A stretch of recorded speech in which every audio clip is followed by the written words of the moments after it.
Bloqueo en Hormuz. La guerra naval total en Oriente Medio. Alerta en la OTAN.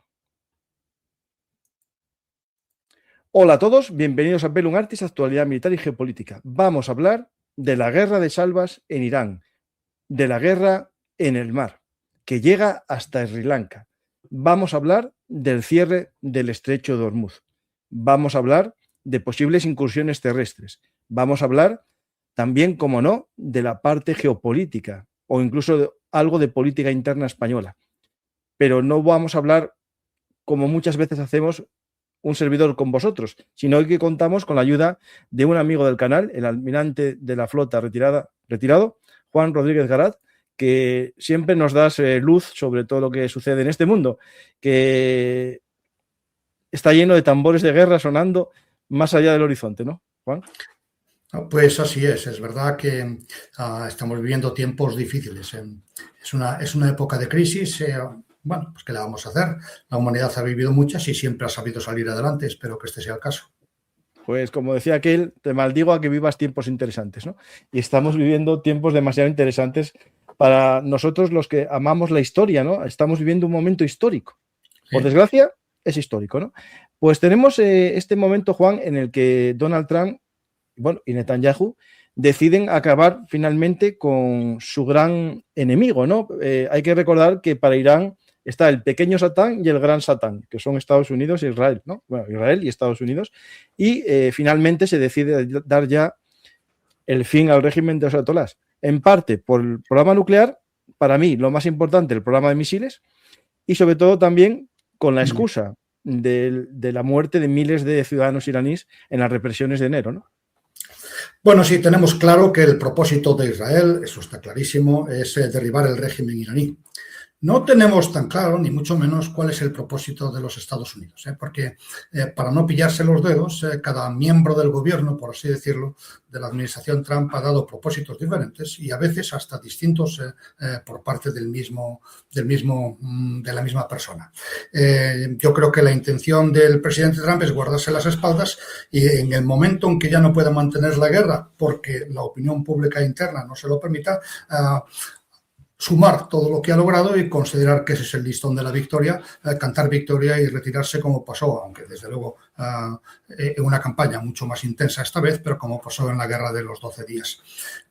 Por lo menos por ahora, hasta ahora, la administración Trump no se ha comprometido a ningún final deseado de esta guerra. No nos lo ha dicho. Si lo tienen en el Pentágono, es un secreto. Sí. De hecho, hoy ya dice Donald Trump que la guerra va a ser de 100 días y que necesitan llamar a analistas al Pentágono para 100 días de ataques. No estamos ya de esa guerra rápida al estilo Venezuela. Es verdad que podemos reconocer, eso sí, que el comienzo de esta operación también va a pasar a los libros de historia, digamos, militar. Es decir, con una acción que algunos descalifican porque no está bien atacar a un jefe de Estado, pero la realidad es que en las guerras siempre se intenta matar al general, ¿no? Los francotiradores siempre intentaban disparar a los oficiales, ¿no? Bueno, son dos puntos diferentes. Uno, es verdad, la guerra empieza con una lista de blancos priorizadas, la lista de targeting priorizado, que es una lista inmensa. Una guerra como esta también lo hizo la guerra de Irak en 2003, una lista inmensa de blancos que hay que neutralizar, ¿no? Y además esto se hace dejando margen, dejando salidas disponibles de aviones, misiles disponibles en un corto espacio de tiempo para blancos de oportunidad o para corregir posibles errores. Esta lista, evidentemente, se va llevando a cabo. Todavía estamos en esa lista, todavía estamos en lo que en una partida de ajedrez sería la fase de apertura, con todo exactamente los movimientos controlados. La lista esta en algún momento tiene que acabar cuando se acaben los blancos y tengamos que llegar al medio juego de la partida de ajedrez. El que en estos blancos se haya incluido al jefe de Estado es debatible. En este momento en Estados Unidos, el presidente Reagan en su día escribió una directiva que está en vigor prohibiendo a la CIA organizar atentados contra jefes de Estado. La razón de hacerlo, ya digo que es el presidente Reagan ya hace muchos años, la razón de hacerlo era la reciprocidad. Se entendía que si Estados Unidos se arrogaba el derecho de asesinar a un jefe de Estado de cualquier país enemigo, el enemigo tendría el mismo derecho y, por lo tanto, ni siquiera podrían protestar desde el punto de vista de la legalidad de que intentaran asesinar al presidente de los Estados Unidos. Ese principio de la reciprocidad corresponde a un mundo de caballeros en los años 80, en el que ya no vivimos. Hablaremos sin dudas, supongo que hablaremos del hundimiento del submarino iraní, y si lo comparamos con lo que ocurrió en el Belgrano, el lío que hubo entonces porque el crucero Belgrano estaba fuera de la zona de exclusión declarada por Gran Bretaña, fuera de la zona de guerra, y aún así lo hundieron, y hubo hasta protestas y no pocas en el propio Reino Unido diciendo básicamente que eso no era de caballeros. Ahora ese mundo de caballeros ya no estamos, por lo tanto ningún jefe de Estado puede considerarse seguro hoy día. Pues tenemos esta acción que en el fondo, aparte de acabar con Ali Khamenei, que es el jefe del Estado, acabó con la cúpula militar y de la Guardia Revolucionaria. Eso sí que es un comienzo dentro de lo que sería esa forma estadounidense también de comenzar las guerras con el shock and awe, ¿no? Es decir, acabar con los mandos y control y después ya ir poco a poco decapitando el resto de acuartelamientos, comandancias que estamos viendo ahora mismo en una guerra ya un poco más de desgaste de la infantería, ¿no? Así es. En 2003 también la guerra de Irak empezó con un intento de asesinar a Saddam Hussein, que fracasó porque Saddam Hussein no estaba allí. La verdad, buena parte de la culpa de la muerte de Khamenei la tiene Khamenei, que estaba en su palacio. Por lo tanto, no puede acusar a nadie de por lo menos seguramente tiene espías dentro, evidentemente, pero si está en su palacio no hace falta muchos espías para saber que está allí, ¿no? Lo que pasa después es que a medida que se van destruyendo los blancos principales, es más difícil encontrar los siguientes. En Gaza, por poner un ejemplo, durante 2 años se estuvo bombardeando la pequeña franja de Gaza y al final los blancos eran cada vez de menos valor, cada vez más discutibles y cada vez con mayor riesgo de daños colaterales. Y aún así Gaza capituló por la incursión terrestre, no por los bombardeos aéreos. Y durante muchos meses de bombardeos en Gaza todavía salían cohetes de Gaza con destino a Israel. Lo mismo ha pasado con los hutíes. Después de 1 año de bombardeos, los hutíes han parado de disparar sus misiles contra Israel y contra los buques en el Mar Rojo cuando terminó la guerra de Gaza, cuando se declaró la tregua de Gaza. ¿Por qué? Pues, ¿qué quiero decir con esto? Que desde el aire no se puede destruir un movimiento. Un ejército regular, sí, evidentemente, no hay ningún problema en hundir los barcos de Irán, sencillamente porque es imposible esconderlos en la superficie del mar, ¿no? Tampoco hay problemas en destruir parte de las bases de lanzamiento de misiles. Otras estarán ya metidas en el subsuelo o en el sótano de un hospital. Por lo tanto, eso va a ser mucho más complicado. Pero lo que no se puede destruir es la Guardia Revolucionaria, se puede descabezar.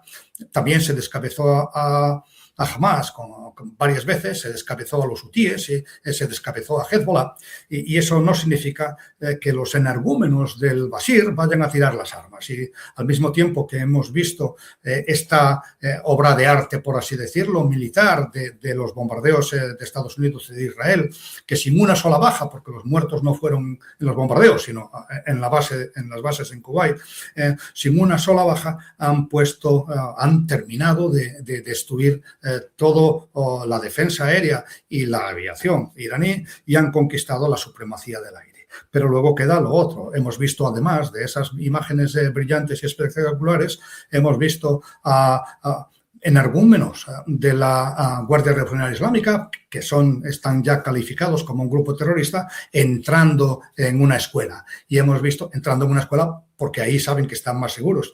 Y hemos visto a esta gente disparando desde la calle a la gente a celebrar en las ventanas lo que ocurrió. ¿Cómo se termina? ¿Cómo se hace la transición de una campaña de bombardeo a una campaña que permita que estos energúmenos dejen el poder? No existe en la historia militar. Lo más parecido que podemos encontrar es Afganistán, donde las tropas de los señores de la guerra fueron las que ejercieron el papel de la infantería. La infantería sigue siendo necesaria, allí la pusieron los señores de la guerra, enemigos de los talibanes.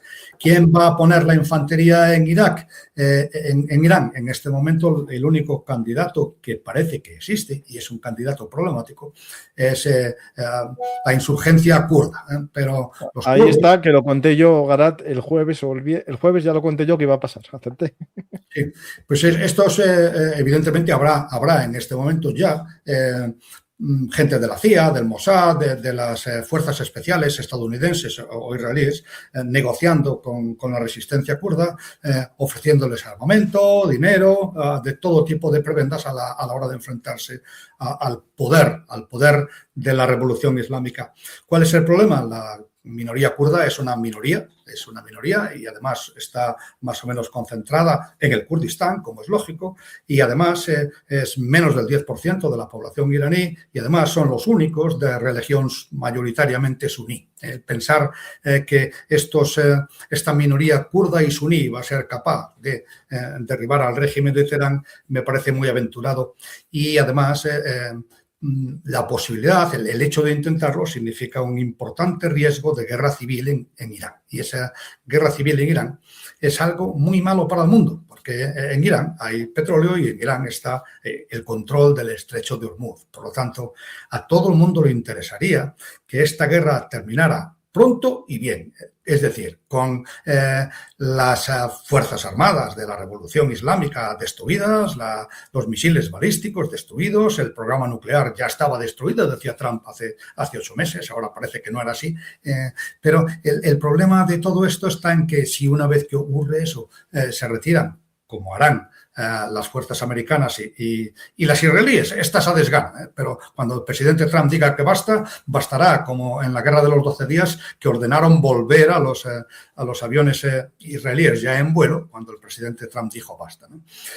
Bueno, pues el problema está en que si cuando esto se vaya, y hay que recordar que el movimiento MAGA ve con mucha reticencia esta guerra y sobre todo si se prolonga, cuando estos se vayan, si sigue el régimen islámico en vigor, repondrá en muy breve plazo, porque cuenta con el apoyo de China y de Rusia, no hay que olvidarlo, repondrá en muy breve plazo esos misiles y el programa nuclear lo único que necesita es la voluntad de tenerlo. Si la tienen, si no les importan los bombardeos, ese uranio enriquecido, que no sabemos dónde está, si está debajo de una montaña o escondido en un hospital, no lo sabemos, no lo sabe nadie, pues está ahí y el construir una bomba tampoco es tan complicado porque seguramente una inteligencia artificial un poco lista sabe cómo hacerlo. Esto hay que entender que el objetivo estadounidense y especialmente el israelí solo se va a producir si se cambia el gobierno. Claro. Porque si no, esto es o van a estar constantemente atacando para que nunca tengan el programa. Claro. Ese es el problema. Ese es el problema. Y además es un problema interesante. Para Israel, desde luego, el objetivo es derribar el gobierno de Irán. Pero solo no puede. Necesita a Estados Unidos. Y para Estados Unidos el problema está en la decisión, en el nivel de la decisión. El presidente Trump es inconstante y le basta con la apariencia de victoria. La apariencia de victoria. Yo cuando bombardeó las instalaciones de investigación y de enriquecimiento de uranio de Irán hace 8 meses, ya dije, esto no es el fin del programa, pero él, a los que dijeron lo mismo, en Estados Unidos, les acusó de mentir y les dijo que había destruido el programa iraní básicamente para siempre. A pesar de que había informes de inteligencia que decían que no, él dijo que sí, no era así. Pero el presidente Trump es como es y necesita cantar victoria.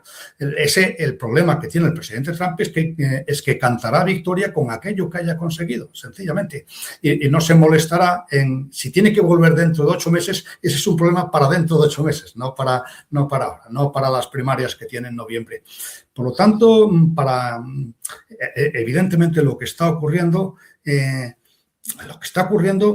solo tendría verdadero sentido si condujera al cambio de régimen en Irán, pero mucho me temo que eso requiere una persistencia, una tenacidad, que es una de las virtudes que el presidente Trump no tiene.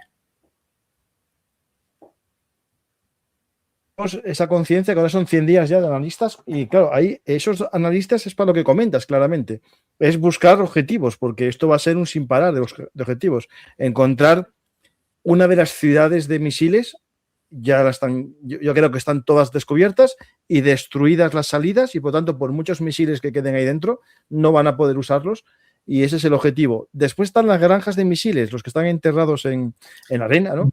Que esos a lo mejor no localizan todos, pero una vez que destruyan esto, destruyan los aeropuertos, destruyan los sistemas de radar que ya estarán todos destruidos y los sistemas antiaéreos, los cuarteles, hay que ir ya casi objetivo a objetivo, es decir, vamos a buscar un blindado, vamos a buscar un carro de combate, vamos a buscar... Y ahí entrarán en juego, Juan, los drones estos unidireccionales que se llaman ahora, estos Lucas, porque claro, tendrás que tener muchos efectivos dando vueltas durante un tiempo para localizar objetivos, ¿no? Pero al final de todo es irrelevante, porque no tenía ni carros de combate, ni misiles, ni aviones, no los tenía jamás en Gaza. Esta guerra es otra cosa. A la hora de destruir un ejército, las armas que tenemos son las que son. Pero ningún arma, ni siquiera la inteligencia artificial que se ha utilizado en Gaza para eso, es capaz de decirte con claridad si este señor con barba que está en las calles de Teherán en un momento cualquiera, en un alboroto, es un asesino de la Guardia Revolucionaria o es un humilde ciudadano que protesta porque le han subido el pan. Y ese problema que no tiene solución militar. De hecho, cuando yo estudiaba estos asuntos, este tipo de guerras, cuando era joven, las guerras insurgentes, las guerras de baja intensidad, una vez que termine la fase de alta intensidad, se queda la guerra de baja intensidad. Cuando hay que ganar la paz, yo estudiaba, cuando era joven, que la estrategia tenía que ser tenía que tender a conquistar los corazones y las mentes. Y eso sigue siendo así, y eso no se puede hacer sin tropas sobre el terreno. Por eso, porque había tropas en el terreno, jamás cedió, dentro de lo que cabe, porque todavía no han cedido sus armas, pero jamás se consideró derrotado y Hezbollah se consideró derrotado, y porque no había tropas sobre el terreno, los hutíes siguen exactamente igual que al principio de la guerra. Y esta es la enorme dificultad, con el problema añadido de que el listón de éxito de Estados Unidos es muy alto. Necesita hacerlo pronto, sin muchos muertos y sin mucho tiempo. Eso es lo que le va a exigir la sociedad americana. Y eso, a mí particularmente, veremos si, evidentemente, ellos tienen más información que yo, pero no encuentro esa posibilidad, porque incluso si salieran bien estos trabajos de apoyar a la insurgencia, podríamos terminar con algo mucho peor que el régimen de Irán, que es una guerra civil en Irán. Una guerra civil en Irán como la de Siria haría mucho más daño al mundo del que era capaz de hacer el régimen iraní, al mundo y al propio Irán, porque es verdad que ha habido 10.000 muertos en la represión, pero hay que ver los muertos que ha habido y sigue habiendo en la guerra de Siria, la cantidad de personas que tuvieron que emigrar, muchas de ellas a Europa, desestabilizaron Europa. La inmigración siria, siempre hay que recordarlo, en Europa es probablemente la gota que desbordó el vaso del Brexit. El mundo es un sitio complicado y además de que Irán es mucho más grande que Siria y tiene el triple de población, tiene el petróleo y Hormuz. Puede estar el mundo 2-3 años sin el petróleo del Golfo Pérsico. Es muy complicado. Por eso digo que el listón de victoria, Trump no puede permitirse los 10 años de Vietnam y mucho menos los 20 de Afganistán para luego encima permitir o consentir o no tener forma de evitar que los que están allí hagan lo que quieran. Por eso el plan de campaña del presidente Trump tiene que ser concreto, modesto, con objetivos alcanzables. Otra vez bombardear las instalaciones iraníes de desarrollo de armas nucleares, pues otra vez. Y si tienen que volver dentro de 8 meses, otra vez. Pero procurar que no se convierta aquello en un avispero, porque el mundo no va a ganar nada, Estados Unidos no va a ganar nada, Irán no va a ganar nada y la campaña del presidente Trump todavía menos. Bueno, pero a lo mejor el avispero ya está hecho, ya está empezado. Ahora ya está. Por eso. Ahora yo creo que lo que tienen que hacer es acortarlo. Lo digo porque el avispero está voy a ponerte, hablando de la posible guerra civil, acaba de salir un grupo armado que se llama los halcones Azwasi, que es un grupo étnico-cultural de la zona más petrolera de Irán, los Azwazis, que se unen a otros movimientos independentistas, baluchis, kurdos. Es decir, el montón está ahí armado, y después tenemos en la población persa, unimos el problema entre los que están a favor del régimen, los que quieren cambio, y dentro de los cambio, los que optan por la monarquía parlamentaria tipo española, a lo mejor, ahí de Reza Pahlavi, y los que apuestan por el movimiento de los mujahidines, que tiene más vinculación con el comunismo, ¿no? Es decir, si esto todo se pudiese, digamos, hacer una especie de unión de transición, bien, pero si entre ellos empiezan a matar, sí, estoy contigo, Juan, que esto sería... Tenemos el mismo problema en Siria y ni siquiera llegamos a saber nunca a qué bando debíamos apoyar porque ninguno era de nuestro gusto, ¿no? Efectivamente. Yo quiero creer que las cosas no llegarán tan lejos. La solución ideal, ya digo, es... la solución ideal de este asunto es... el palo y la zanahoria. El palo está dado, destruimos, insisto, los programas de misiles balísticos, sabiendo que lo puede reconstruir con ayuda china y rusa. Destruimos otra vez más las instalaciones de enriquecimiento de uranio. Aceptamos que es posible que dentro de 8 meses haya que volver a hacerlo, y mientras tanto se vuelve a negociar con ellos, ofreciéndoles algo a cambio de que se integren en el mundo. Lo que sí es verdad es que el golpe recibido es fuerte y que es posible que estén un poco más dispuestos a la negociación. Pero hay una pequeña contradicción, bueno, pequeña, no, enorme contradicción en todo esto. En Venezuela, donde Estados Unidos, independientemente de las valoraciones éticas que uno quiera hacer a favor o en contra, lo ha hecho bien en llevarse a Maduro con muy poca sangre, ha hecho bien en también negociar con su sucesor para conseguir una transición que espero que se produzca, si no sería una decepción, pero una transición ordenada, porque ya ha fracasado demasiadas veces Estados Unidos tratando de imponer en países como Afganistán, como Irak, un orden falso en el que liderarían a algunos demócratas que viven en el extranjero, ¿no? En Venezuela ha hecho una apuesta, el secretario de Estado, Marco Rubio, ha hecho una apuesta pragmática. Que no estoy valorando en absoluto la ética del asunto, pero ha hecho una apuesta pragmática.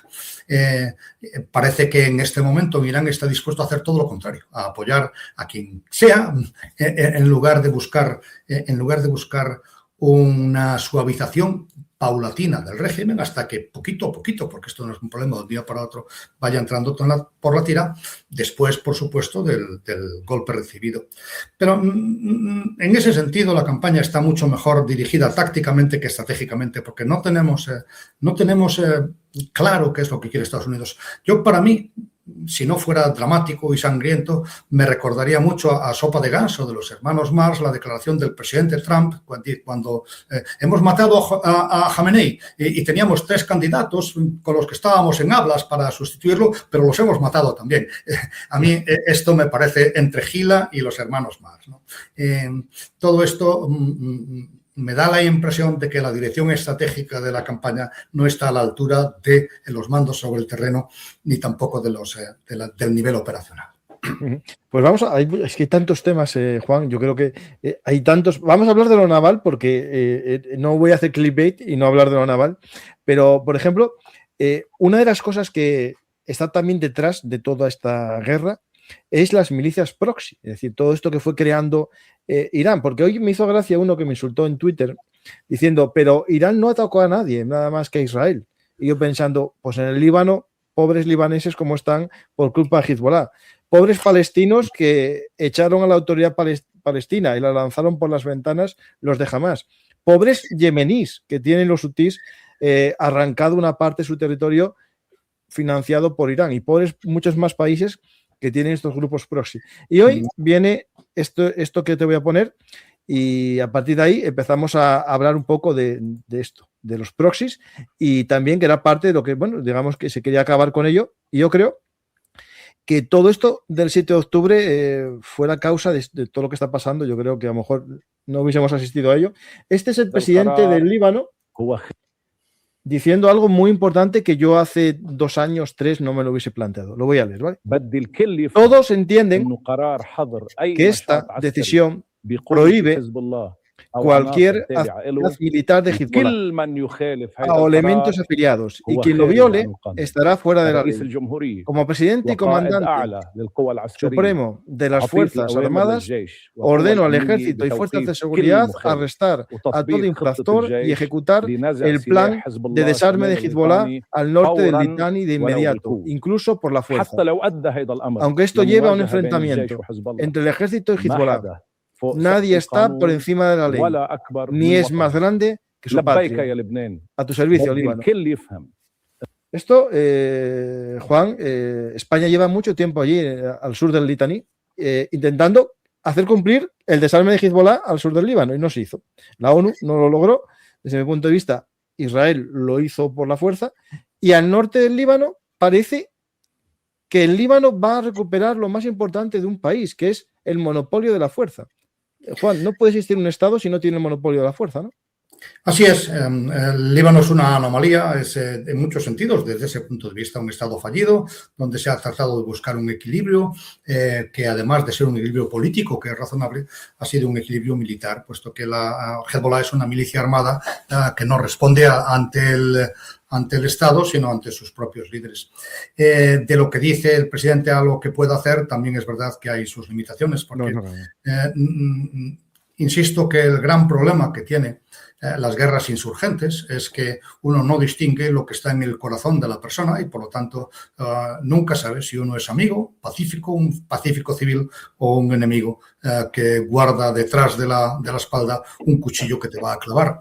No tiene, por desgracia, el mundo que vivimos es así y por eso la única receta que nuestros libros de táctica es la única que está en nuestro libro de tácticas para esto es tratar de disminuir el apoyo de la población a esta gente, aparte de, por supuesto, defenderse de ellos. No es un proceso rápido, porque el odio que existe en Oriente Medio, creado por los muchos años de enfrentamientos entre Israel y sus vecinos, no se va a ir de hoy para mañana, ¿no?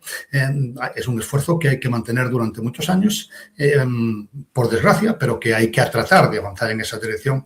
Lo que dice en el Líbano, estoy seguro de que tratarán de hacerlo. Ya han intentado muchas veces desarmar a Hezbollah, pero bueno, a la hora de encontrarse con la resistencia armada es muy complicado. Lo mismo le pasa a los cascos azules, que en teoría tenían que apoyar al ejército libanés en el desarme de Hezbollah, pero bueno, una cosa es lo que se acuerda y otra cosa es lo que se está dispuesto a cumplir sobre el terreno.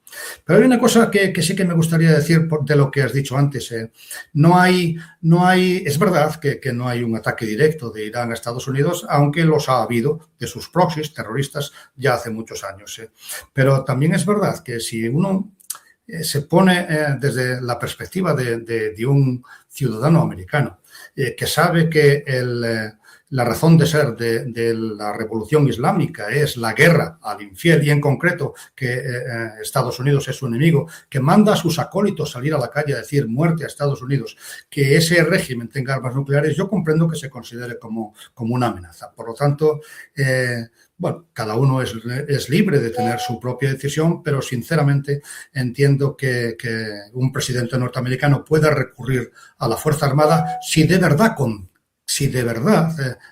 es consciente de que el programa nuclear iraní está a punto de fructificar. ¿Es eso verdad? Bueno, en España se ha comparado esta situación con la de Irak. Irak no tenía armas de destrucción masiva y los únicos que decían que la tenía eran agentes de la CIA norteamericanos y la oposición iraquí. No es el mismo caso en Irán. En Irán está demostrado, las inspecciones de Naciones Unidas han demostrado que tiene uranio enriquecido en grandes cantidades, muy por encima de los niveles que tienen alguna utilidad comercial. Por lo tanto, cuando se comparan las situaciones de Irak y de Irán, yo creo que hay que hacerlo con más cuidado. Pues tenemos tantos temas que hablar. Justamente, bueno, estoy poniendo aquí la parte de los Tomahawks y esto que daría para hablar, aquel programa que hicimos, acuérdate, de Poder Naval. Hicimos un programa muy interesante. Pero antes de adentrarnos en la parte bueno, es que no sé. Vamos al primero Hormuz y después la polémica, Juan, mejor. Muy bien. Vamos, en Hormuz tenemos esta noticia de hoy, un ataque a un barco con bandera de las Bahamas, y este barco es atacado por un dron, ahí lo podéis ver, una lancha que golpea el barco, porque Irán no tiene ya capacidad de barcos de guerra, es decir, casi todos sus barcos de guerra más o menos o fueron destruidos en puerto o los están cazando en alta mar, ¿no? Sí, un barco no se puede esconder y por lo tanto es verdaderamente van a ser blancos muy fáciles para el enorme poder aéreo norteamericano e israelí. Pero no hacen falta barcos para cerrar el estrecho de Hormuz. Es bastante pequeño y hay que recordar, son 30 kilómetros básicamente de ancho, y hay que recordar que los bombardeos durante más de un año de Estados Unidos, de Israel, de Gran Bretaña, que también se sumó, y la protección de buques de todas las naciones, por desgracia España no estuvo allí, pero buques de todas las naciones al tráfico marítimo en el Mar Rojo, que es mucho más grande que el estrecho de Hormuz, no consiguieron parar los ataques iraníes, perdón, en ese caso hutíes del Yemen, y en la práctica, el 50% del tráfico mundial renunció al canal de Suez y tuvo que emprender la ruta del Cabo de Buena Esperanza. ¿Qué es lo que puede pasar en el estrecho de Hormuz? Para cerrarlo es muy sencillo. Hay maneras muy fáciles de hacerlo sin marina, por supuesto.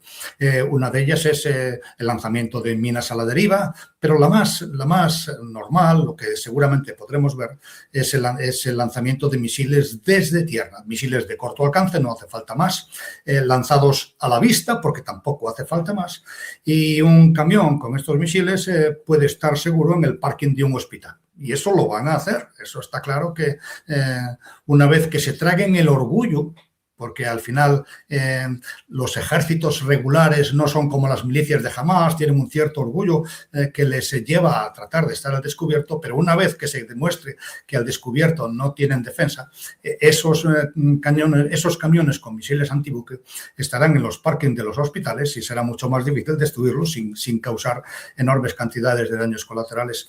Y no hay una defensa eficaz que se pueda hacer contra ellos. Incluso si les escoltan buques de la Marina de los Estados Unidos, nadie tiene la certeza absoluta de que puedan derribar un misil rozaolas antes de que impacte en un barco grande como un petrolero. Y eso, evidentemente, si los petroleros quisieran salir de allí, como lo hicieron los jinetes británicos en la carga de la brigada ligera o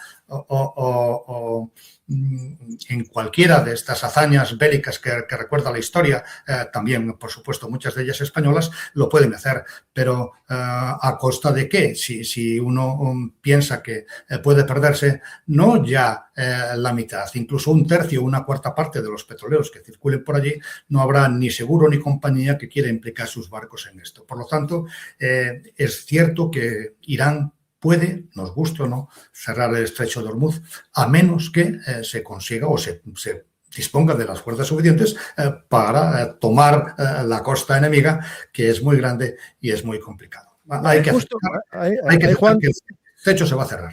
Ahí te iba a sacar yo un tema. Dos temas te voy a sacar. Lo primero, la operación Ernest Will, que se hizo en la guerra de los petroleros en Irán-Irak, se hizo una especie de convoys, ¿no? Que iban protegiendo estos barcos, pero es verdad que Estados Unidos no estaba en guerra con Irán. Y entonces Irán a lo mejor no atacaba a los barcos estadounidenses. Pero después, hablando de lo que comentabas, hoy hablando con un amigo, hablando de estrecho de Hormuz, claro, en esta fase que ya se habla de operaciones, ¿no? A lo mejor terrestres, ¿podría ser un objetivo estadounidense la toma de estas islas? Las islas que, digamos, están más cerca del estrecho de Hormuz y que podrían ser donde se lanzan a lo mejor también drones y sistemas Sí, no lo creo, ni tampoco sería la solución completa, puesto que insisto que para lanzar un misil antibuque a corta distancia puede hacerse visualmente desde la costa y con misiles de corto alcance, que no estamos hablando de misiles balísticos, son pequeños y pueden estar, no digo en un armario, pero desde luego en cualquier garaje, ¿no?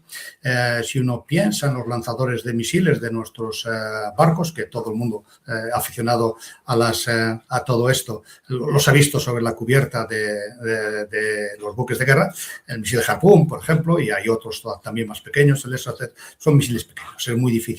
Es muy difícil que incluso con algún punto de tierra o en una isla ocupado se pueda solucionar ese problema. Sobre todo, insisto, no se puede solucionar el problema hasta el nivel que requeriría una compañía naviera o una compañía aseguradora a la hora de poner dinero en el tránsito de su buque por el estrecho de Hormuz.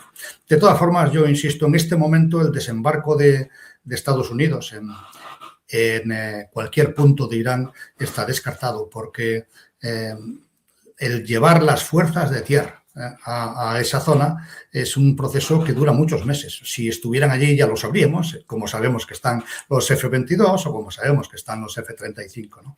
Dentro de ese despliegue naval no hay fuerzas suficientes como para una operación así. Puede haber del orden de 3.000 infantes de marina, no más, y no hay fuerzas del ejército de tierra. En este momento nosotros no podemos nunca hablar de las intenciones de un presidente como Trump o como Putin. No sabemos lo que quiere hacer, pero sabemos lo que no puede hacer. Y una de las cosas que hoy no puede hacer es una operación terrestre de verdad. Cuando el presidente habló de boots on the ground, estaba hablando probablemente de agentes de los servicios secretos y de unidades de operaciones especiales, nada más. Aquí, hablando de estos sistemas tierra-mar, ¿no? Vemos otra cosa que es habitual en los sistemas iraníes. No sé si por economización de recursos o por ocultación y camuflaje, ¿no? Que gran parte de sus lanzaderas se ocultan en camiones de carga ordinarias, ¿no? Podéis ver, no están pintados en militar, no están de ningún, digamos, aparentemente es el camión de reparto de Amazon, ¿no? Es decir, sí. tenemos... Puede ser perfectamente, porque no tienen por qué, si se les pinta del color adecuado, no tienen por qué ser diferentes. Sobre todo los misiles, un misil balístico es una cosa enorme, que es difícil ocultar, pero un misil de corto alcance antibuque rozaolas son siempre de pequeño tamaño y no es nada fácil encontrarlos. Mira, hoy hay noticia, aparte del ataque a este barco, es noticia que al parecer China está escoltando sus petroleros. Aunque a China no le van a atacar, pero está con dos barcos que se hablaba, me acuerdo, la propaganda prorrusa, pro-iraní, que coinciden al 100%, decían que China ya estaba allí hace meses para ayudar a Irán. No fue para ayudar a Irán, era para ayudar a sus petroleros, ¿no? Porque el 32%, que sí de pronto, del petróleo de China viene del Golfo Pérsico. Europa va a sufrir por la subida del precio, pero no en sí porque nos cojan el petróleo europeo, que era muy, muy escaso, sino por la subida generalizada, ¿no? Pero China sí tiene un problema. Y aquí, Juan, te voy a hacer una pregunta de geopolítica grande. ¿En esta guerra en Irán hay también un objetivo de neutralizar aliados de China? Bien, es una buena pregunta, porque lo que no nos damos cuenta es de que en todas las guerras entran muchos factores. Cuando se analiza esta guerra, la analiza mucha gente, la analiza el Pentágono, la analiza el Departamento de Estado, hay todo tipo de inputs, ¿no? Al final decide el presidente, es verdad, pero con un dossier que le da un montón de razones en pro y en contra de cualquier campaña. Cualquier cosa que haga Estados Unidos, desde luego, tiene un análisis de la repercusión en lo que a Estados Unidos de verdad debería importarle, que es esta disputa con China por el cetro global. Eso no significa que esa haya sido la razón de la decisión del presidente Trump. Siempre pero que es un factor más, no hay ninguna duda. Y que esto debilita a China también, que China lo sabe también. Si China envía sus barcos a escoltar a los petroleros, estaría en una situación parecida a la de Estados Unidos en la guerra entre Irán e Irak. No es enemigo de ninguno de los dos y, por lo tanto, se puede permitir una presencia que no va destinada a interceptar en vuelo a esos misiles pequeñitos o o a un enjambre de drones, sino básicamente a disuadir a las pequeñas embarcaciones de la Guardia Republicana de asaltar el barco. No deberían de hacerlo, puesto que China es un aliado, pero por si acaso tampoco es mala idea llevarlos.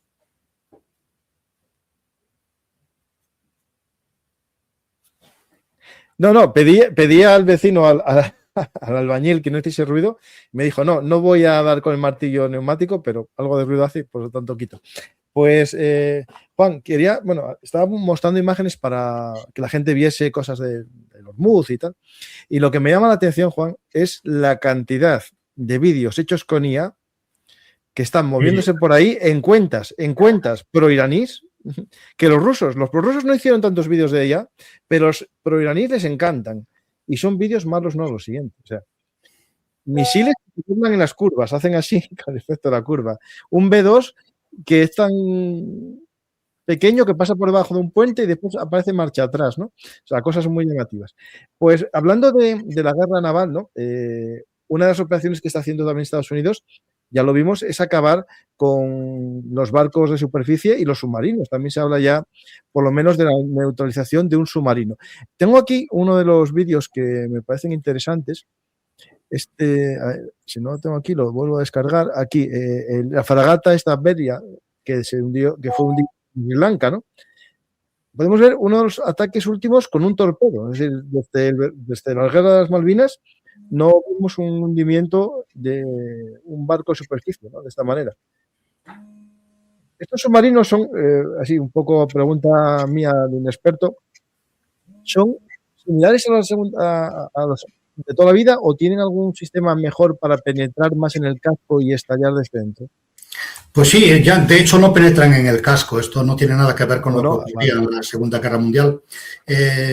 Por razones obvias, porque los cascos se pueden proteger y ahí está, incluso se podrían poner redes, en principio, al menos en teoría. Los torpedos han encontrado una vulnerabilidad mucho más grande en el fondo de los barcos. Entonces, lo que hace un torpedo moderno, ya hace mucho tiempo. Este es un torpedo MK-48 norteamericano, muy modernizado, filoguiado probablemente, aunque también puede ser solamente acústico, guiado por cable, quiero decir. Lo que hace es navega por debajo de la máxima profundidad del calado del barco, pasa por debajo y cuando está justo debajo explota. Esa explosión, que es lo que estamos viendo aquí, crea una burbuja enorme de aire que levanta parte del barco y como el barco está diseñado para resistir, su estructura está diseñada para resistir el empuje del agua en toda su longitud, cuando se levanta una parte el barco se rompe, se ve, y esto que no explotó en el centro, si se hubiera explotado en el centro del torpedo se hubiera visto con más claridad, el barco se levanta, se rompe y se hunde inmediatamente porque un barco roto pues no tiene flotabilidad, ¿no? Entra el agua por todos los compartimentos dañados y se hunde. Lo peor de esta técnica, por así decirlo, de esta arma, es que así como un misil normalmente neutraliza y puede que hunda un barco con bajas del 10% de la dotación, un torpedo no baja del 80%. Claro, sí. De hecho, es más o menos lo que se habló, ¿no? De 100 y pico sobrevivieron 30, sí. Porque después el otro hundimiento de ese barco tipo ya más catamarán, ¿no? Que era de última generación iraní, ese fue con un misil naval porque se ve como la parte de la estructura empieza a haber un fuego que se empieza a expandir, ¿no? Sí, lo habitual efectivamente es emplear misiles antibuque, por muchas razones. Entre otras cosas también son bastante más baratos esto que los torpedos. Aunque en la guerra el consumo de munición normalmente no se lleva con tacañería. Pero en donde estaba este barco en Sri Lanka probablemente sencillamente no había ninguna unidad aérea a mano y bueno, pues evidentemente el submarino estaba allí. Es un blanco válido, es un blanco militar que pertenece al ejército enemigo en una guerra, aunque no esté declarada, y uno lo podrá considerar quizás una crueldad innecesaria, pero es perfectamente legítima de acuerdo con las leyes de la guerra. El hecho, de todas formas, de que se haya destruido ahí debería de recordarnos a todos una cosa. la guerra, si algo tiene, es que rige la reciprocidad. Y por lo tanto, si mañana viéramos que hay un ataque a un buque de guerra norteamericano en el mar de Alborán, no deberíamos de rasgarnos. No lo va a ver, porque no tiene capacidad Irán para hacerlo, pero no deberíamos de rasgarnos las vestiduras. No, eso es evidente, claro. Es una guerra, ¿no? Es decir, aquí luchan los dos bandos, claro. El problema que se activen, y esto es algo que no podemos olvidar que pasa porque Irán fue creando muchas células terroristas en el mundo entero, que se active de alguna manera esas milicias proxy y también grupos terroristas que estuvieron financiados por Irán, porque está demostrado, por ejemplo, ataques al centro cultural en Argentina judío, se hablaba siempre de Irán detrás, es decir, ¿podría haber algún ataque terrorista que derivase de esta situación? No solamente gente simpatizante, ¿me entiendes, no? Sí, podría haber un ataque terrorista, pero aquí hay que definir exactamente qué estamos hablando de terrorismo. Si el terrorismo es una técnica, por así decirlo, que pretende conseguir objetivos políticos por el terror. El terror frente a una sociedad civil, lógicamente, es el blanco de esa actividad terrorista. El que un buceador iraní, si fuera capaz de hacerlo, ponga una mina en un destructor norteamericano en un momento en el que ambos países están en guerra, no es terrorismo, son técnicas diferentes, técnicas de operaciones especiales. Todos además hemos visto y algunos países han destacado mucho por ellos. Italia en la Segunda Guerra Mundial, los buceadores italianos consiguieron sorprendentes éxitos para un país que tuvo una participación en la guerra muy poco brillante, ¿no? Tenemos tendencia a llamar terrorismo a todo lo que es terrorismo y algunas cosas que no lo serían. Pues hay muchas cosas más que tratar. Voy a empezar ahora con la parte de escalada, ¿vale? Vimos la escalada en los países árabes, como hubo ataques a todos los países árabes, que por ahora no están respondiendo masivamente a los ataques. Es decir, no vemos que Arabia Saudí, Emiratos bombardeen objetivos en Irán, ¿no? Parece que se están contendiendo. Es decir, bueno, yo sigo aquí diciendo que no me disparan a mí, que están disparando a los estadounidenses, para no ir a una guerra, sobre todo a lo mejor por problemas internos de cada país. Bueno, si quieres que especulemos sobre ello, podemos hacerlo, porque es verdad que ambos necesitan, casi todos los países del Golfo necesitan tomar alguna medida porque han sido atacados. Aunque lo que ha sido atacado realmente, al menos en teoría, eran las bases norteamericanas y a eso, evidentemente, solo faltaba Irán tiene derecho, ¿no? ¿Qué es lo que pasa aquí? Yo no sé si habrás visto una película que muy divertida que yo vi de joven, que era, me parece recordar que era Aterriza como puedas, donde alguien se ponía histérico y le daba una bofetada para que tratar de que reaccionara y al final en la imagen se ve una larga cola de personas dispuestas a dar una bofetada. Y con cuchillos y palos. Cuchillos y palos. Bueno, pues aquí, efectivamente, el que quiera bombardear Irán, que se ponga la cola, porque le sobra capacidad a Estados Unidos y a Israel para hacerlo. Y incluir en las operaciones de Estados Unidos e Israel a fuerzas aéreas distintas es un riesgo importante. Yo recuerdo también cuando la OTAN bombardeó Belgrado, en esa campaña aérea, que las exigencias de la OTAN para que los países pudieran participar eran muy duras de alcanzar, ¿no? No podía ir cualquiera porque pondría en riesgo a los demás. Hemos visto cómo los kuwaitíes han derribado a 3 F-15. Es que no es tan pero fácil. En un día, pero Juan, te interrumpo, porque esa pregunta, ¿no se suele llevar un dispositivo de amigo-enemigo en los aviones? Sí, pero ese dispositivo en escenarios sofisticados es un dispositivo codificado mucho más complejo que el antiguo modo 3 de IFF que había antes y que funciona automáticamente, pero no es tan compatible. No sabemos exactamente si Kuwait tiene o no lo más avanzado, el sistema más avanzado de identificación amigo y enemigo, porque es algo muy vulnerable, es algo que no se le da a cualquiera. Nosotros, por ejemplo, yo he vivido esto en en operaciones y en ejercicios más todavía, cuando a mí tuve que decir, Suecia está dispuesta a aportar un buque para este tipo de operación. Era un ejercicio, estamos hablando de un ejercicio en este momento, y yo dije, no lo quiero porque no tiene el mismo sistema de identificación amigo-enemigo que los demás y nos va a obligar a todos a mandar alto el fuego para no hacer impacto en el barco sueco. Todo esto en la vida real pasa y por lo tanto Estados Unidos no querrá en sus paquetes, por así decirlo, que son de bombardeo, en sus COMAOs, que se llama, es el nombre técnico, de Combined Air Operations, no querrá tener aviones que no sean de su propia nacionalidad o quizá israelíes, aunque probablemente estén haciéndolo por separado.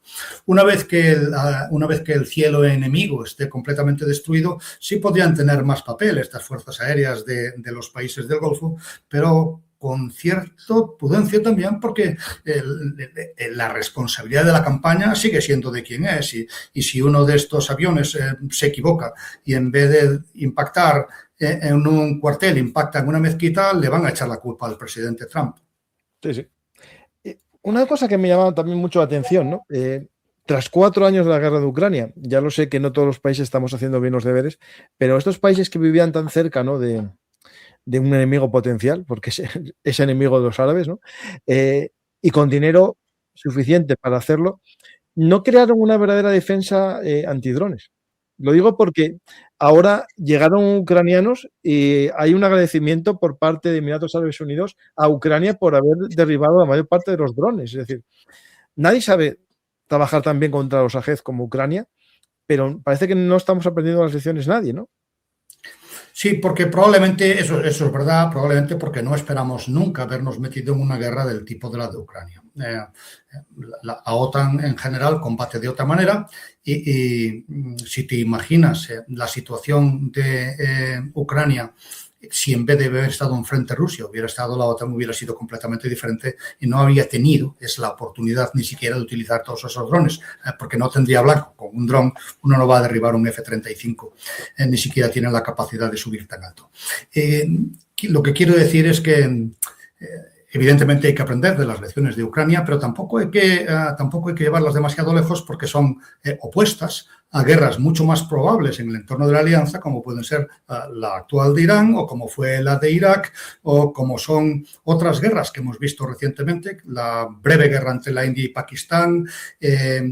Todos estos escenarios para la OTAN tiene mucho más sentido que el enfangarse en unas trincheras y algo que se produce en Ucrania solamente porque Rusia no tiene una fuerza aérea digna de tal nombre, incapaz de colaborar con su ejército de tierra, y a Ucrania tampoco se le hemos dado. Es un escenario muy artificial en el que se juega según las normas rusas, porque se ha querido así. Desde luego, si tuviera que pelear la alianza contra Rusia, esta guerra se habría terminado hace mucho tiempo, la de Ucrania, quiero decir. Pues tenemos... Excluyendo las armas nucleares, ese es el problema de Rusia. Sí. No está en sus aviones ni en sus carros de combate, sino en sus armas nucleares, claro. Yo coincido 100% en eso. Pues tenemos que Irán en un momento ataca a todos los países árabes, incluso a Omán, que tampoco tiene una participación de bases estadounidenses, me parece, y el ministro de Asuntos Exteriores iraní dice que no tiene control sobre ciertos miembros de la Guardia Revolucionaria que actúan, digamos, por órdenes preestablecidas, ¿no? Es decir, yo lo digo porque ahora va la pregunta del millón. Los drones que se dirigen desde el Líbano a Chipre, los 2 misiles ya creo que fueron a Turquía. ¿Esto también es sin querer o buscan de alguna manera una cierta escalada o generar tensiones en los países OTAN y europeos? Pues evidentemente es posible que con los problemas que tiene Irán se haya perdido el control de algunas unidades, pero mi opinión es que es bastante más probable que Irán haga esto a propósito y lo niegue a propósito. Ambas cosas benefician a sus intereses. Atacando atacando a Turquía, atacando a Chipre, ellos tratan de sembrar cierta división, tanto en las opiniones públicas internas como en los propios liderazgos de los países. Pueden tratar de dar la sensación de que esto está yendo demasiado lejos y tratar de que incluso en los propios Estados Unidos haya una reacción que diga que esto debería de frenarse antes de que termine en una guerra mundial.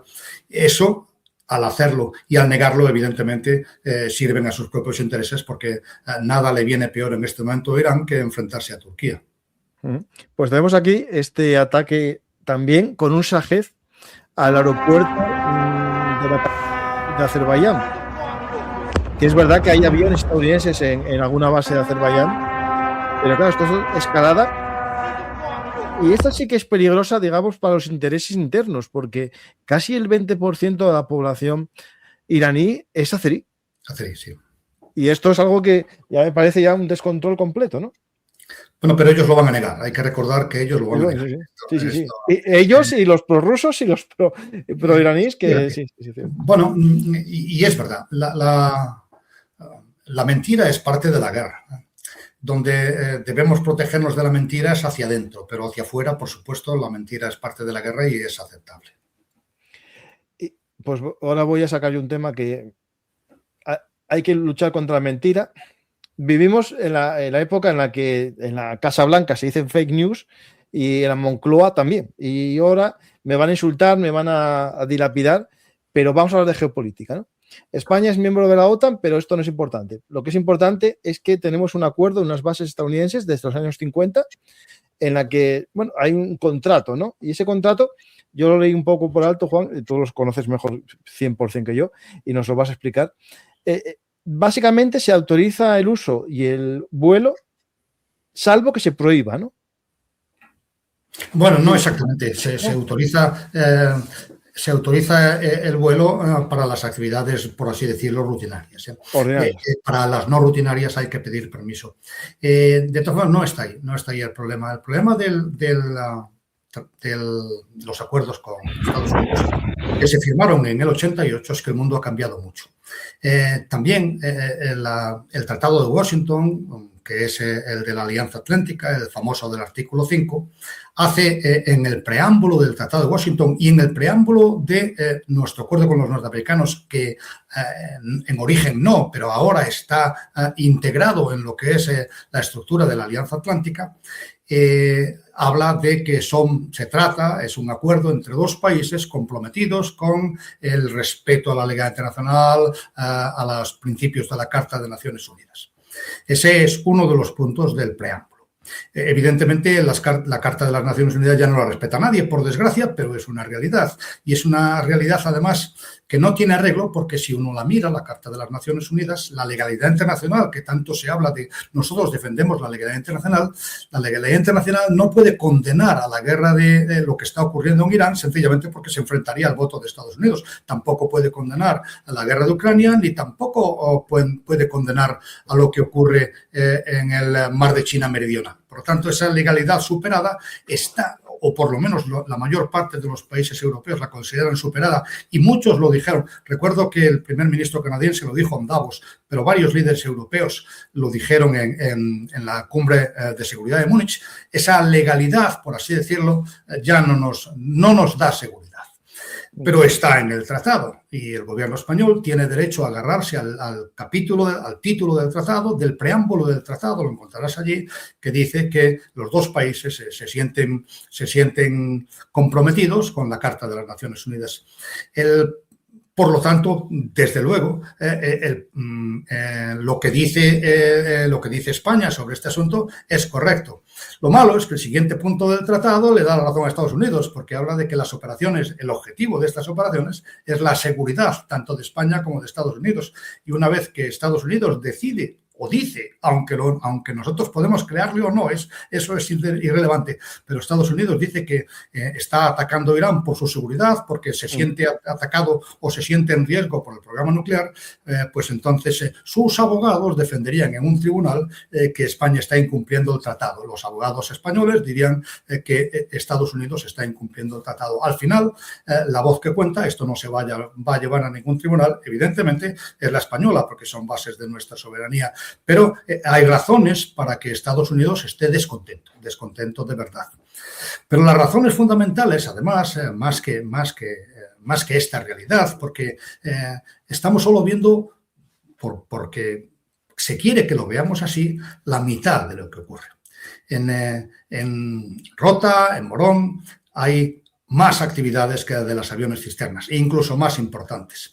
Los barcos de los destructores norteamericanos que están en Rota no están dando combustible a nadie, están en la guerra de Irán. Hay 2 barcos allí lanzando sus misiles, evidentemente son destructores, lanzando sus misiles para destruir misiles balísticos iraníes en vuelo, pero probablemente también para lanzar Tomahawks dentro de esos volúmenes del targeting de que hemos hablado. Y eso se prefiere no hablar. Se está hablando exclusivamente de lo que es los aviones cisterna, pero no de los destructores. Y eso es un poco la manipulación política de algo que está ocurriendo. Una manipulación, además, que se produce por los 2 lados. Primero, España, que en lugar de pedir en el Comité Permanente Hispano-Norteamericano o en una llamada del Gemad, decir, mira, por favor, los cisternas son muy sensibles aquí, organizar el plan de manera que salgan de Sigonella o de Ramstein o de cualquier otro sitio. Probablemente no hubiera habido ningún problema, pero se ha preferido sacar pecho sobre este asunto, enfatizar en público las diferencias. Evidentemente, la Casa Blanca ha entrado al trapo y ha amenazado con las penas del infierno a España por esta postura al gobierno español. Al día siguiente, porque el presidente Trump siempre tiene que ganar, hay que recordarlo. Sí. Propia secretaria de prensa dice, España ha capitulado, básicamente. Bueno, tengo el vídeo, lo podemos después. Bien, si quieres. En cualquier caso lo ha dicho, vamos a escucharlo. Bueno, ahora lo pongo porque lo puse justo el día que salió, porque salió a las 8:30, por ahí lo puse. Bueno, leo, Con respecto a España, creo que escucharon el mensaje del presidente ayer, alto y claro, y tengo entendido que en las últimas horas han acordado cooperar con el ejército estadounidense. Así que sé que el ejército estadounidense está coordinando con sus homólogos en España, pero el presidente espera que todos nuestros aliados europeos, por supuesto, cooperen en esta misión tan buscada, no solo para Estados Unidos, sino también para Europa. Bueno, esto salió más o menos a eso de las 7:30, un poco más tarde. Pero claro, al poco salió el ministro Álvarez diciendo que era todo mentira.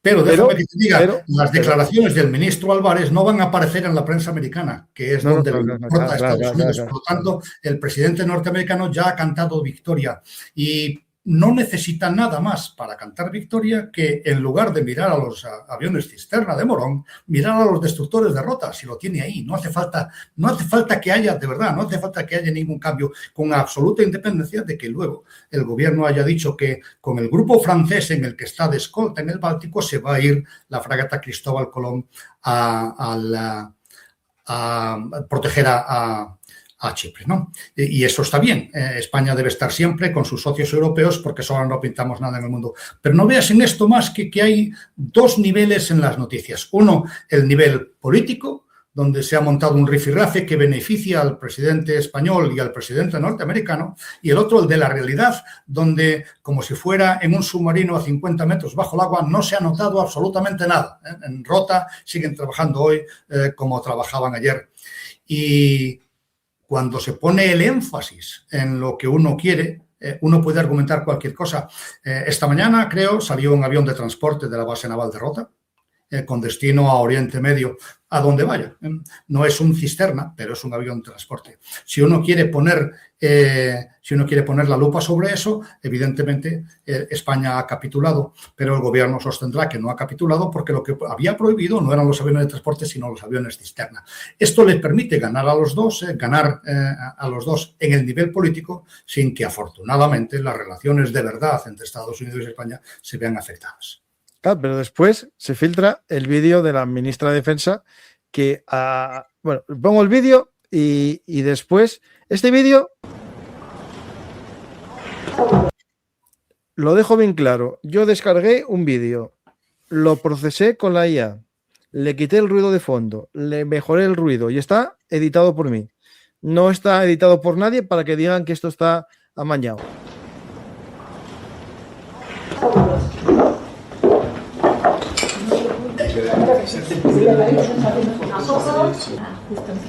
Bueno.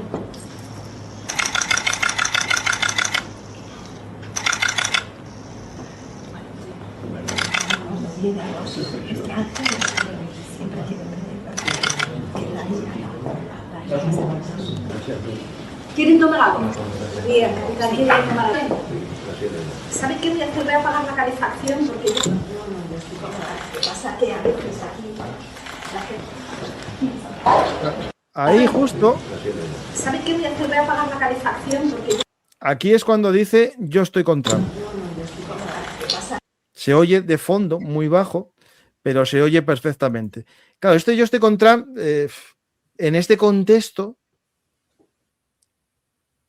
debilita mucho al gobierno, ¿no? Tenemos un gobierno en el que, por un lado, llaman a la gente a la calle con camisetas no a la guerra. Por otro lado, dejan operar los barcos de una forma que no es la que dijo, porque dijo no iba a permitir nada que fuese para la guerra, no solamente los cisterna.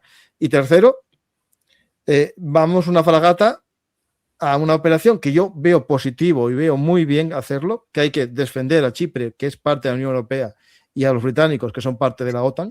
Y esto, solo estoy diciendo lo que está pasando. Estamos dando una imagen extraña porque, por un lado, tenemos al super fake, que es Trump, y al otro, al aprendiz de fake, que es nuestro presidente, ¿no?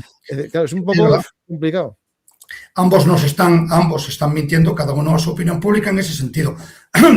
Nunca estuvo prohibido el apoyo, porque están los destructores allí combatiendo y siguen preparando a los siguientes en la base de Rota. Nunca estuvo prohibido el apoyo, se sacó pecho innecesariamente de una decisión que tiene sus complejidades, pero que si le hubieran dicho a Estados Unidos una semana antes que iba a ser así, no habría habido ningún problema, ninguna necesidad de haber montado este rifirrafe. Si se monta el rifirrafe, insisto, es por razones políticas, porque creo además que tanto el presidente Trump como el presidente Sánchez salen beneficiados de un rifirrafe así, y nosotros, en mi opinión personal, no deberíamos hablar mucho de ello. Es un tema de partidos, pero que no hay nada debajo de eso. Yo te puedo garantizar, conozco el percal, he visto cómo funcionan estas discrepancias políticas en el nivel sobre el terreno, y no se le mueve un músculo a nadie. Seguimos ese misil que iba a llegar a un destructor en el muelle 2 de Rota ayer, pues ha llegado ayer, y todo esto realmente no tiene repercusión sobre el terreno. La política lo mancha todo y realmente cada uno que juzgue a sus líderes políticos como quiera, pero lo que es en la práctica, cuando el presidente, y aquí me vas a dejar que me explaye un poco, cuando el presidente Trump amenaza a España con castigarla por la rebeldía del presidente Sánchez en este terreno, si lo pensara 5 minutos, no nos amenazaría con eso, porque nos estamos castigando a nosotros mismos. Si la voz de España, por desgracia, no cuenta. Y es un momento importante porque necesitamos construir un sistema, un ordenamiento alternativo al actual, que no funciona, que por mucho que queramos defender la Carta de las Naciones Unidas, ya los únicos que la defienden oficialmente es el grupo que creó Rusia. Hay un grupo en la ONU, el Grupo de Amigos en Defensa de la Carta de las Naciones Unidas, lo creó Rusia, y en él están China, por supuesto, está Corea del Norte, está Irán, estaba la Venezuela de Maduro, la Siria de Hafez el-Assad, Nicaragua, Cuba. Ese es el grupo de amigos de la Carta de la ONU actual. Por lo tanto, necesitamos crear un orden alternativo. España sola no es nadie para hacerlo. Y Europa podría tener posibilidades de que el mundo de mañana sea un poco menos malo que el de hoy, ¿no? Pero si nosotros nos empeñamos, por un lado nosotros, por otro lado la Hungría de Orbán, nos empeñamos en romper esta unidad de Europa, en sacar pecho fuera de sacar los pies del plato, realmente estamos tirando una piedra contra el tejado de España y contra el tejado de la humanidad. Por eso digo, no necesita castigarnos el presidente Trump. Cuando nosotros hacemos estas cosas, nos castigamos solos. Qué fallo. Nada, que me equivoqué aquí, puse otorrino en vez de otorrino, ¿vale? Que me dicen que estoy desinformando al poner ese vídeo. Yo lo que estoy diciendo es que algunos tendréis que ir al otorrinolaringólogo a ver qué oís ahí, porque yo acabo de explicar, no es un vídeo de otro, es el vídeo oficial limpiado por mí. Y dice eso, si no os gusta, mala suerte. Pero a mí, a que me acuséis de generar fake news, no, ¿eh? Otra cosa es que tengamos un sesgo de percepción y cada uno escuchemos lo que queremos escuchar. Pues una cosa importante, hablando de las relaciones que no podemos perder con Estados Unidos por ahora, ¿no? Es decir, a lo mejor algún día se pierden y se tiene otro aliado, ¿no? Es, por ejemplo... Pero si se pierde no será por Europa, hay que tenerlo bien claro. Los españoles deben tener claro que nosotros no deberíamos ser quienes rompamos esa baraja. Será Estados Unidos. Nosotros necesitamos a Estados Unidos hoy por hoy y siempre sería bueno, incluso si no lo necesitáramos, si llegáramos a conseguir esa independencia estratégica, sería bueno que las democracias de la Tierra se mantengan unidas, a menos que realmente en Estados Unidos cambie el sistema, pero por ahora no. Hemos visto cómo con ciertas resistencias, los contrapesos institucionales en Estados Unidos, el Tribunal Supremo pues acaba de decirle a Trump que sus aranceles no son legales y algunos golpes más le va a dar antes de las próximas elecciones de noviembre. Claro, porque las democracias funcionan, la división de poderes, que mientras exista eso yo estoy tranquilo. Pero lo que quería decir, el tema, por ejemplo, España, tenemos un proyecto aquí, en la modernización de las F-100, ¿no? Que tiene que ver todo tecnología estadounidense en gran parte, ¿no? Y esto es algo que no se puede poner en peligro tampoco. Ya pusimos en peligro modernizaciones con otro boicot. Sí, está claro que la defensa española, que ha roto con Israel con muchas dificultades, no podía romper con Estados Unidos. Necesitamos a Estados Unidos prácticamente para todo. La Armada, desde luego, sin Estados Unidos no solo dejaría de ser una armada capaz de combatir, sino que la industria naval española perdería toda la competitividad que ha alcanzado a base de integrar sistemas con el apoyo de la industria norteamericana. Hemos vendido bastantes barcos Aegis al mundo, a Noruega y a Australia, pero no los habíamos vendido sin el sistema Aegis. Si vamos a poner un submarino en el mercado es con el apoyo de Lockheed Martin, el apoyo técnico en algunas cuestiones.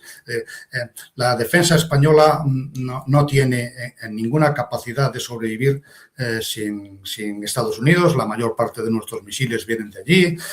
Realmente sería un auténtico disparate. Pues, Juan, yo creo que... Pero no está sobre la mesa ese disparate, no hay por qué sacar las cosas de quicio, no está sobre la mesa. Esto es... ya sabéis que la política es una forma de ganarse la vida bastante sucia porque se basa en ganar elecciones. Y si hay que ganar elecciones, pues muchas veces hay que ocultar parte de la verdad, deformarla, pero eso no significa que luego al final del día, en la mayor parte de los casos, por el bien no solo del país, sino de los propios políticos que no pueden fracasar, pues las cosas más importantes se mantengan. Pues vamos a las preguntas del público, porque sé que tienes que marchar y no quiero entretenerte más de lo necesario. ¿Cuántas unidades puede reunir los kurdos? Bueno, aquí hay otra pregunta que se asocia, la posibilidad de que entren en Teherán los kurdos con apoyo A esto podemos asimilarlo al 2001 en las tribus del norte con el apoyo de fuerzas especiales y no hay bombardeos.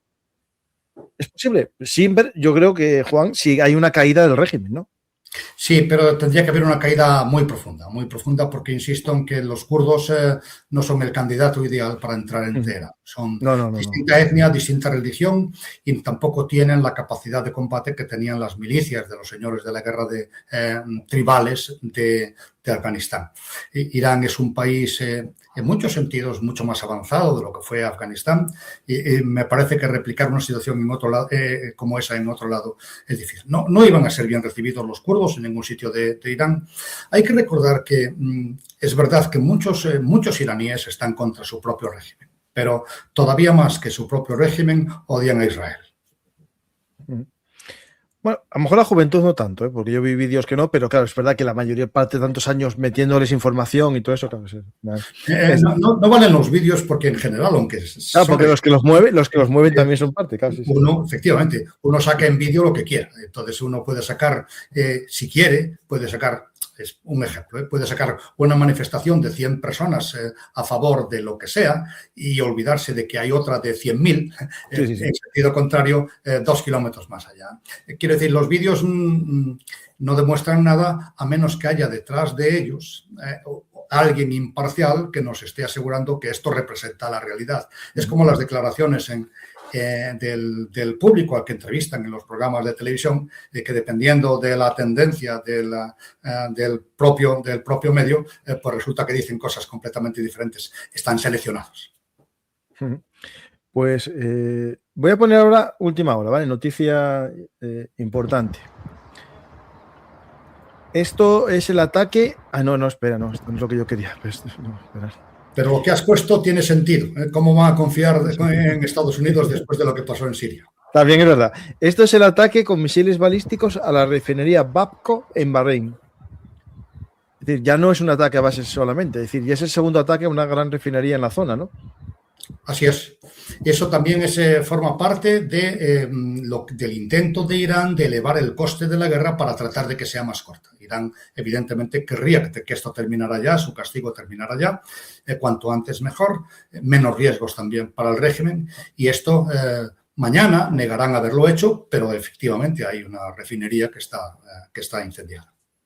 Mira, cuando hablabas antes de los hospitales, hoy sabes que hubo la noticia de un ataque a un estadio, un campo de fútbol, que se está moviendo. Yo creo que en ese campo de fútbol seguro que había aparcados camiones o lo que sea, porque es algo habitual. No es la primera vez que se usan un edificio de grandes dimensiones para ocultar activos, ¿no?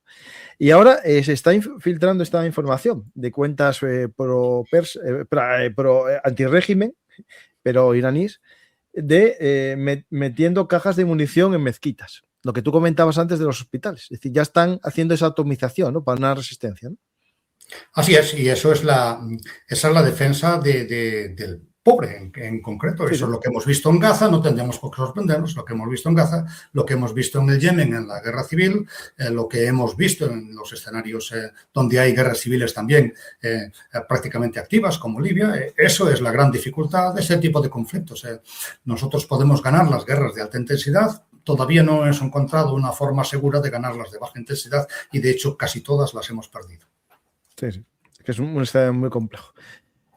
Mira, la única forma que yo sé es en mi libro La frontera norte, en las guerras chichimecas, se ganaron los corazones de la población, haciendo primero, prohibiendo la esclavitud de los que eran capturados, haciendo también lo que se llamaban los indios de paz, que era llevar a indios que servían de ejemplo, decir, mira, estos que no son castellanos, no son de fuera, son gente como tú que vive con nosotros felices y venir a vivir con nosotros, ¿no? Es decir, los indios de paz, ¿no? Pero bueno, esto es un tema difícil, pero en lecciones de la guerra contra la insurgencia, eso de ganar las mentes y los corazones es la manera, pero es difícil, Juan, porque incluso hay pueblos que aunque les mejores la calidad de vida, tengan acceso al agua, tengan acceso a escuelas, prefieren obligar que sus mujeres no salgan de casa, ¿no? Es decir, así es, y lo hemos visto efectivamente, ya lo que acabas de decir viene a cuento por Afganistán, evidentemente. Cuando interviene la religión, sobre todo si es una interpretación fanática de la religión, cambia mucho, es muy difícil permear esa sociedad, es muy cerrada, los talibanes eran muy cerrados, y evidentemente el clero chií en Irán es todavía más cerrado que los talibanes. Eso es un problema complejo y yo pienso que ya digo que para muchos años y que en beneficio de Irán y del mundo esta guerra cuanto más corta mejor, aunque incluso si tiene que volver a repetirse dentro de 8 meses un ataque quirúrgico otra vez a las instalaciones de fabricación o de investigación nuclear. Pues esto es parte del ataque que vamos a ver. Acaba de haber una nueva salva, por lo tanto todavía no cegaron todas las lanzaderas.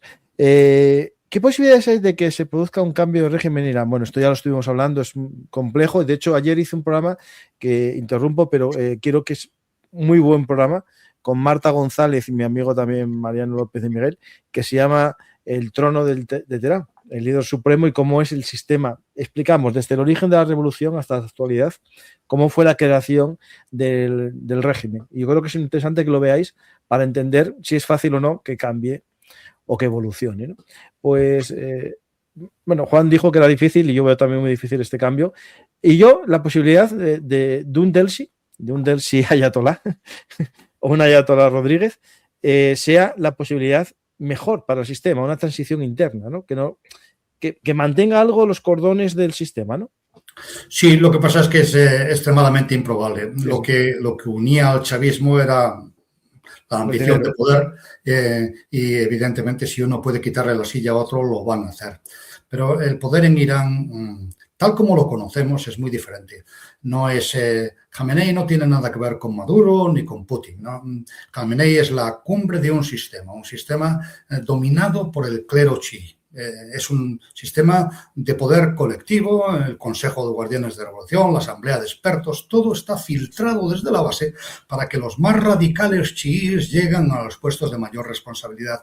Y es muy difícil en esas condiciones que de ahí salga de repente una luz, salga un Gorbachev, más que una Delphi, porque está por ver, que salga un Gorbachev que realmente cambió el régimen de la Unión Soviética. Es muy complicado, en mi opinión. No es una apuesta que yo haría y creo que es mejor ir pensando en ese futuro de Irán con, evidentemente, el poder militar dañado y que volver otra vez a empezar las negociaciones, evidentemente pidiéndole que renuncie a su arsenal nuclear, a su programa nuclear, pero ofreciéndole algo a cambio, algo más de lo que se le ha ofrecido. Pero a cambio de reformas también, digamos, en cuanto al comportamiento con su población, o dejándole hacer cualquiera.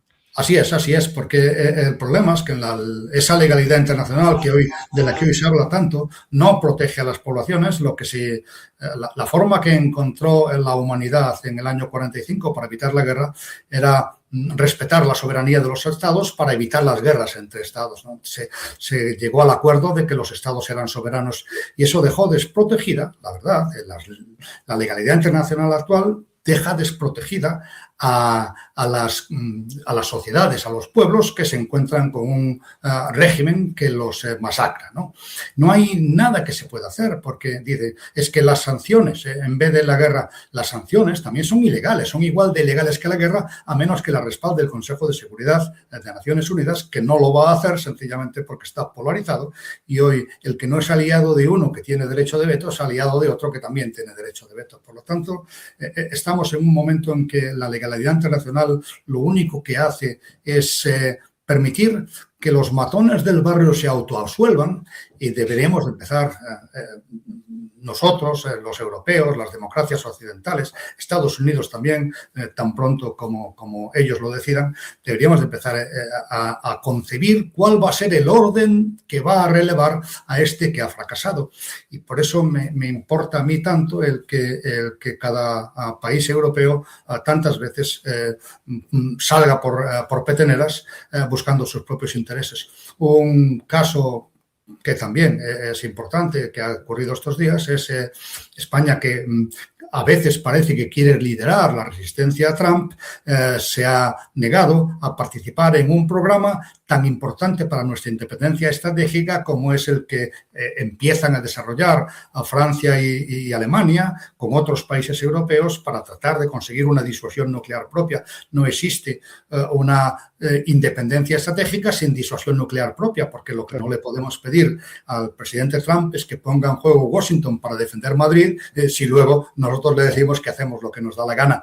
Está bien que hagamos lo que nos da la gana, pero antes hay que procurar ponernos el paraguas. Y si España está fuera de ese paraguas, pues estamos haciendo un mal negocio. Yo creo que necesitamos... España necesita definir quiénes son sus aliados y ser leal a sus aliados. Si apostamos por Europa, pero entonces no podemos llevarles la contraria cada vez que digan algo que no nos gusta.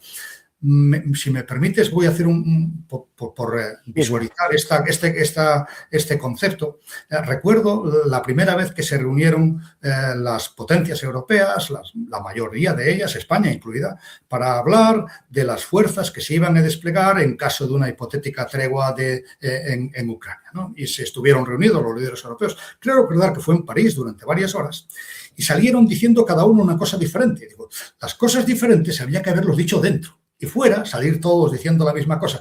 Pero es imposible. Claro. No, eso es evidente. Es evidente, eso no puedes hacer lo que se hizo. Pero bueno, siempre se busca el voto, el rédito a lo mejor electoral en algunos casos, ¿no? Pues hay una pregunta que es interesante y no se puede responder, porque la pregunta es que le gusta el programa, pero ¿quién va ganando la guerra? Yo creo que lo primero que tenemos que tener claro, Juan, cuáles son los objetivos, ¿no? Y si los objetivos... Sí, claro. Resistir, él está resistiendo. Si el objetivo es acabar con el gobierno, por ahora va ganando Irán, ¿no? Yo contestaría diciendo que la guerra del Vietnam la fue ganando Estados Unidos hasta el día que se marcharon, por poner un ejemplo.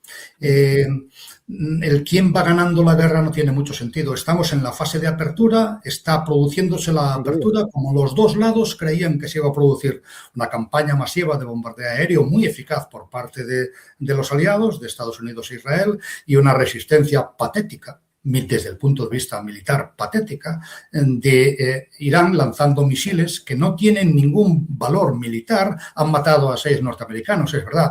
Bueno, es un precio pequeño para una guerra contra un país de 90 millones de habitantes. Han matado a unos pocos civiles en Israel, pero lo que ha conseguido la campaña de misiles balísticos iraníes es que hablemos muchísimo de ellos. Es lo único en el mundo de la información ha conseguido que hablemos muchísimo de ellos. La guerra se está desarrollando como estaba previsto y el momento decisivo no está en la apertura, está en el medio juego. ¿Dónde están las bazas? Las bazas de Irán las conocemos perfectamente. Una extensión 5.000 veces mayor que la franja de Gaza y tiempo. Irán sabe que tiene todo el tiempo del mundo, mientras que Estados Unidos no. Las bazas de Estados Unidos son otras. Es cuando veamos cómo va a jugar esas bazas, cuando veamos si de verdad hay tropas sobre el terreno, evidentemente no norteamericanas, pero sí kurdas, milicias kurdas, pues veremos entonces quién va ganando la guerra. Por ahora, la guerra transcurre en la fase de apertura sin ventaja, sin más ventaja que la que se produce de lo que hay en el tablero, donde Irán no tiene ninguna pieza valiosa, pero Estados Unidos e Israel no tienen peones. Por lo tanto, lo que estamos viendo es realmente lo que tendríamos que ver, lo que esperábamos todos. Si ves los análisis hechos publicados por muchos, yo entre ellos, antes de esta guerra, lo que está ocurriendo por ahora es exactamente lo previsto. Mira, uno de los peones que parece que se activó, el gobierno del Líbano, el ejército libanés, está aquí confiscando una lanzadera de cohetes de Hezbollah. O sea, bueno, algo parece que en esta zona sí se está moviendo por el bien del Líbano, ¿no? Sí, lo del Líbano es una verdadera pena porque ese país está sufriendo mucho más que ningún otro las influencias de iraníes. En cualquier caso, incluso sin Irán, Hezbollah es un grupo de poder que también sería muy difícil de neutralizar. Líbano necesita mucha cultura y mucha civilización antes de comprender que tienen que vivir todos juntos. Claro, es muy complicado. De hecho, mira, hablando ya un tema interesante, Francia, ¿no? El despliegue que está haciendo Francia, que hablamos del Charles de Gaulle, hay una infografía aquí un poco de todo lo que está moviendo Francia hacia la zona, porque no podemos olvidar que hubo un ataque a una base portuaria francesa Es decir, hubo un golpe directo a Francia. Es decir, Francia podemos decir que, bueno, que se vio atacada y está haciendo este despliegue, y lo dice que no es por este caso por la OTAN, lo dice por los aliados árabes, ¿no? Y tenemos un despliegue importante. Pues sí, efectivamente. Aquí también hay un problema realmente, de acuerdo con el derecho de la guerra, que es complicado. De la misma forma que Estados Unidos acaba de hundir una corbeta iraní a 4.000 millas de donde están en este momento las hostilidades, Irán tiene derecho a atacar a las fuerzas norteamericanas donde quiera que se encuentren, incluso si es en una base francesa en cualquier lado del mundo, ¿no? Francia, en teoría, puede responder, por supuesto, claro que puede responder, pero no puede indignarse por eso. De hecho, Ruth te dijo una cosa interesantísima, Juan, que tú ahí seguro que lo gestionas, esto lo conoces muy bien, cuando le dijeron que qué respuesta tenía que dar la OTAN ante los ataques. Y dijo que la OTAN no tenía un nivel de respuesta porque aparte no sería bueno tenerlo, porque los enemigos sabrían qué podrían hacer. Entonces la OTAN no tiene, así me entiendes, como lo que dijo Ruth, sí, básicamente. Sí. Que nuestra línea se mueve, ¿no? Para que el enemigo no se esté chinchando. Sí. Para empezar, Estados Unidos ha descartado el proclamar que ha sido atacado y tratar de activar el artículo 5. Como es lógico, puesto que el artículo 5 protege a los aliados, la alianza es una alianza defensiva, protege a los aliados que han sido atacados y no ha sido atacado el que ataca primero, ¿no? No se puede considerar legítima defensa la defensa contra alguien que te ataca porque tú le has atacado. Sí. No se va a plantear el artículo 5, no se ha planteado en ningún momento, ni lo ha hecho Estados Unidos, ni lo ha hecho la Alianza Atlántica. Esta no es una guerra de la OTAN, lo mismo que no lo fue la del 2003, que fue una guerra norteamericana, o que no lo fue la guerra de las Malvinas, que fue una guerra británica. Y también habló de España y de nuestra batería Patriot, que está en Turquía ayudando a... Y el Ministerio de Defensa español dijo que sí que había señalizado o ayudado al seguimiento del misil, ¿no? De uno de los misiles. Sí, claro, efectivamente, pero seguro que lo han detectado, no diré yo que no, pero no es el papel de la defensa de la batería Patriot que está allí. La defensa antimisil de la OTAN, el escudo antimisiles, está ya establecido con radares de gran potencia allí instalados y con los destructores norteamericanos que forman parte de él y que fueron quienes al final abatieron el misil. No dudo que el Patriot lo haya detectado, pero sí, evidentemente, si solo lo hubiera detectado una batería Patriot, mal estaría. Sí, andaremos mal. Pues vamos a la última pregunta para que no tengas que ir corriendo a la cantidad de asuntos que tienes. Voy a hacer una pregunta. Se habla de que puede haber operaciones, eso está ya hablado en el programa. ¿Qué posibilidades hay que el hijo del Shah tome el relevo? Aquí esto es un tema complicado porque parece que hay gente que está a favor y gente que no. Sí, en mi opinión personal, si yo tuviera que hacer una apuesta por eso, desde luego no apostaría. El hombre lleva fuera de toda su vida adulta, fuera de Irán, y evidentemente no estoy convencido de que no representa a la sociedad iraní. Es posible que se intente conseguir, pero en mi opinión, en absoluto contribuiría a un gobierno que en Irán pudiera tener amplio apoyo popular, el amplio apoyo popular que necesita para salir de esta crisis. Si se consiguiera derribar al gobierno chií, probablemente habría que buscar algo más centrado que irse al otro extremo, al hijo del Shah, que no dejó grandes recuerdos precisamente en Irán. Bueno, estoy contigo. Y ya una noticia del Líbano. Acaban de nombrar ilegal a la Guardia Revolucionaria iraní, que está allí, los asesores de Hezbollah, y que ordenan la detención de todos sus miembros. Bueno, el Líbano se encamina a un posible enfrentamiento, pero también es la posibilidad única que tienen de quitárselos de encima. Casi... Sí, pero con el mismo problema que tiene el resto del mundo, ¿no? En Israel, por ejemplo, que lleva la ocupación de Cisjordania y Gaza, desde que terminó la Guerra de los 6 días, es ilegal, pero la he ejercido muchos años. Y ahí sigue Hamás, y ahí sigue. El mundo este es mucho más complicado de decir, ahora ya me enfrento a ellos. ¿Y con qué me enfrento a ellos? Porque todavía no hemos encontrado ninguna máquina que nos señale cuál es el corazón de las personas. Nosotros en España tuvimos un problema de terrorismo interno durante muchísimo tiempo, tardó muchísimo en solucionarse, y eso que el apoyo que tenía ETA en la sociedad vasca, que la tenía en algunos sectores, era incomparablemente menor del que puede tener en este momento Hezbollah entre las minorías chiíes del Líbano, en el cual uno nunca sabe si el que le está hablando y ofreciendo una taza de té tiene un cuchillo en la espalda. Claro, el tema es que no tengan cohetes y que no tengan unidades militares desfilando por las calles. Es decir, eso es Que no tengan unidades militares desfilando por las calles puede conseguirse. Que no tengan cohetes, no. Ya hemos visto que hasta prácticamente el último día jamás seguía disparando cohetes desde Gaza. Bueno, pero a ver si me entiendes lo que quiero decirte, que no sean una estructura paramilitar completa. Efectivamente, que sean una estructura... se puede eliminar a Hezbollah o a Hamás como milicia, no como organización terrorista. Sí. Eso es lo que quería. Y ahora voy a vincular ya con la última pregunta, Juan. Sabes que la guerra de Ucrania me interesa mucho. Llevamos mucho tiempo hablando los dos de la guerra de Ucrania. Yo creo que empezamos la relación en el 22 hablando de la guerra de Ucrania. Y ahora la conexión que puede tener este conflicto con Ucrania, ¿no? Es decir, Trump, sabes que tiene cierta manía a Zelensky, lo acaba de llamar un poco el estafador o algo así. Pero yo creo que en Estados Unidos está cambiando algo, no por Trump, sino por el Deep State o lo que sea, le están presionando para que haga políticas pro-estadounidenses, ¿no? Tanto de su movimiento MAGA y, como dijo un propagandista ruso, a ver si los siguientes somos nosotros, ¿no? No me refiero a que haya siguientes, sino que ayuden más a Ucrania de alguna manera al acabar este conflicto. Lo digo porque aquí tenemos al ministro de Asuntos Exteriores ruso. Vamos a leer lo que dice, ¿vale? Nuestros socios estratégicos